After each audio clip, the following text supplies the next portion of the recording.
ঠান্ডা ঠান্ডা cool cool Bangla एबार पद्म फूल। 23 मई के पहले कोई ये मानने को तैयार नहीं था कि बंगाल के सड़कों में ये नारा भी कभी सुनाई देगा, लेकिन 18 सीट और 40% वोट शेयर हासिल करने के बाद बीजेपी सोनार बांग्ला को भगवा बंगाल बनाने की तरफ एक कदम आगे बढ़ गई।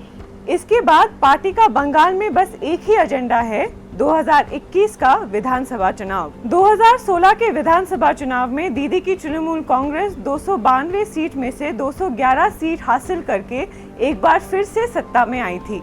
इस बार का चुनाव शायद ही उनके लिए इतना आसान होगा। 2021 में बंगाल में कमल का कमाल रोकने के लिए ममता बनर्जी को क्या करना होगा, आइए देखते हैं। 1. तृणमूल काडर के ऊपर लगाम लगाना।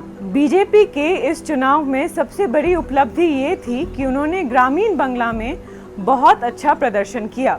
ये वही ग्रामीण बंगाल है जिनके आधार में 2011 और फिर से एक बार 2016 में ममता बनर्जी सत्ता में आई थी। हैरानी की बात यह है कि तृणमूल सरकार की सारी ग्रामीण केंद्रित कल्याणकारी योजनाएं जैसे कि रूपश्री या फिर कन्याश्री बेहद लोकप्रिय रहीं।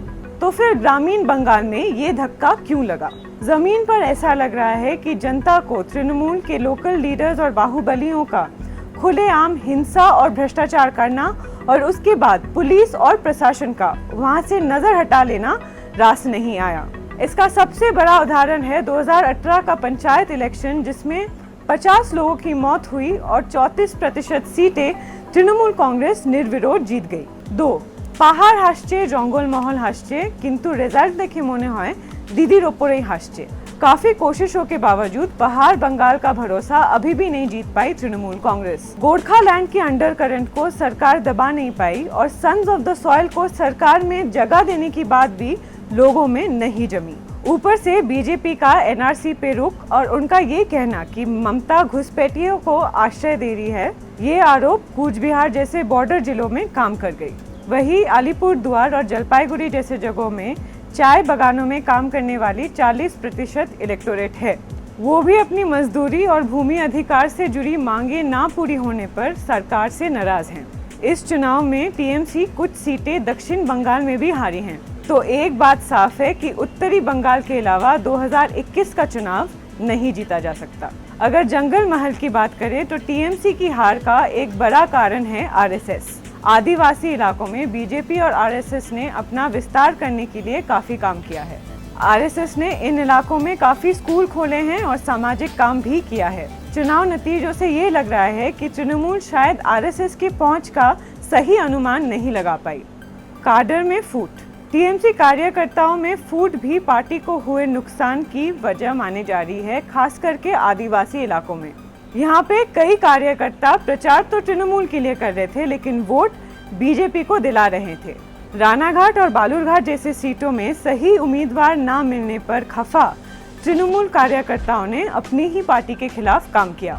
ग्राउंड लेवल और टॉप लेवल के बीच काम करते हुए लोगों ने पार्टी आला कमान तक ये बात नहीं पहुंचाई। जब तक ये जानकारी ऊपर पहुंची बहुत देर हो चुकी थी। अब ऐसे लोगों की पहचान कर एक्शन लेने की जरूरत है। 4.